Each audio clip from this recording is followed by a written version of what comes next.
Alright, so students, thank you for your homework. Now we've gotten to know each other a little bit more, but it's more about our character, who we are introverts, extroverts, and all those other vocabulary words. So thank you for using them during our conversation.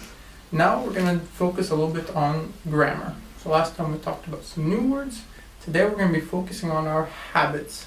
What we do as introverts, as extroverts, as people who are neurotic or conscientious, one of our favorite words. So what we're going to do is talk about what you guys did at the weekend. What are some of your guys' habits? But before we discuss that, I want you guys to give me some phrases that you remember from the previous year about our habits. For example, like, now that it's snowing, winter's coming, who is getting used to? You guys remember this phrase? Let me write it here on the board for you. Getting used to. So, who remembers the rule? To be, if you guys want the first part, to be getting used to. This is yes, when we get a habit of something coming together. Okay, so you have a question. Am I used to? So we can also say to be used to. So you ask me, am I used to living in Russia? So getting used to is the habit. To be used to is when it's already become a habit. So for example, I am used to swimming in ice holes. You guys remember ice holes? Okay, so who is going to be swimming in ice holes this year? So you used to do it. That's another good one. Used to means what? Past habit, yes? So you used to do it when you were younger, but now, okay, you're a bit older and so on. So, okay, we have getting used to be used to as in the past. This is more for present. I am used to. This would be the past, just I used to, normal verb in the past. Okay, yes, we can also use would. And what is the difference between would and used to? Okay, so used to can be used for habits and stative phrases like I used to, yes, live in Los Angeles. Okay, you used to study at university. Would is just about our habits. So you would play volleyball after school. Okay, so good. So you guys remember some more? Okay. So to be accustomed is another one. I'll try to stick it here in the middle. To be accustomed to. I think you guys are all accustomed to one another, so we can start to open up a little bit more. Okay, yes, to have a habit. Yes, you guys still don't have a habit of talking. So before we focus on you guys, using some of these phrases, I'll leave them on the board. I want you guys to talk about some of my past habits when I was a kid. If you want, you guys can ask me some follow-up questions using these phrases, getting used to be used to, and so on and so forth. So let me show you guys some photos over here. So, for example, when I was a kid, I liked music.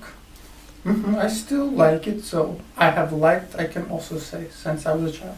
So what can you say about this photo? Thank you. I used to be fat. Okay.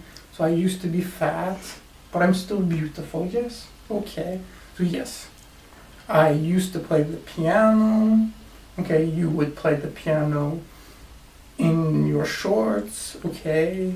I had a habit of playing the piano. Okay, so good. What about this photo? Can anyone find me? Not in the first two rows? Yes. Back here on the top. So yes, I used to play football. Anyone else used to play football? Okay, so you play European world football, so soccer. Soccer more popular. So who used to play soccer or football? Okay, so all of you, except for you, maybe because you're a girl, don't like it, I don't know. What about this picture? I would have a cat. Is that the best version, you guys?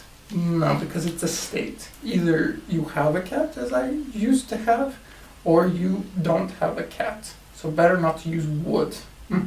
but I would play with my cat after school. That's a possibility. I had a habit of petting her. You guys know petting the cat? Okay. Here's another photo. So I used to go bowling. I was accustomed to doing it. As you've noticed, I enjoy sports and I've been playing them, so we can focus on since then to now. So, what about another photo here? Yes, I know. I would do lots of sports as a child.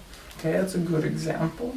Okay, so now that you guys have talked a little bit about me, we're gonna shift it to you guys. So to help you guys kind of grease the wheels, remember this idiom, grease the wheels? Yes, to get the motor running, to get you guys going. I have some questions that we will start with. In these questions, there's going to be new phrases, all in the present for now, that talk about habits. These are going to be our new grammatical structures. We'll first talk about them in this context, and then learn the rules. So, first question for you. Okay, so take the card. Yes. Are you prone to making mistakes in emails? So is anyone prone to making mistakes? Yes, that's the same thing as do you make mistakes? So you could say, do you make mistakes like all the time, or are you prone? You have this kind of habit because you don't know English very well. Okay, so you're all prone from time to time to making mistakes. So that's one phrase. We'll stick it here on the board. To be prone to doing something. Please remember, in this grammar rule, after prone to, we use the ing form. So I am prone to making my lovely wife dinner at the weekends, for example. Yes, I love my wife. You guys are crazy. So here's another one for you. Yeah, like me. So are you inclined to doing sports at the weekend? Okay, so once summer comes, you're going to be inclined or going to be doing sports. Okay, so you're inclined to playing volleyball every Friday. Okay, so this is easy. It's also like prone. Is this kind of your habit of doing? So we have prone to doing, inclined to doing. Both of these rules use to plus ing form. Okay, please write that down. We'll look at the rules in a minute. Next one. So take the card. Yes. Do you have a tendency to read books before bed? Anyone? Okay, Russian books, sometimes English books. After tendency, as you can see, we use to read. So prone and inclined plus, yes, ing form, tendency plus normal verb. Okay, next one. As a rule, do you eat breakfast before going to work?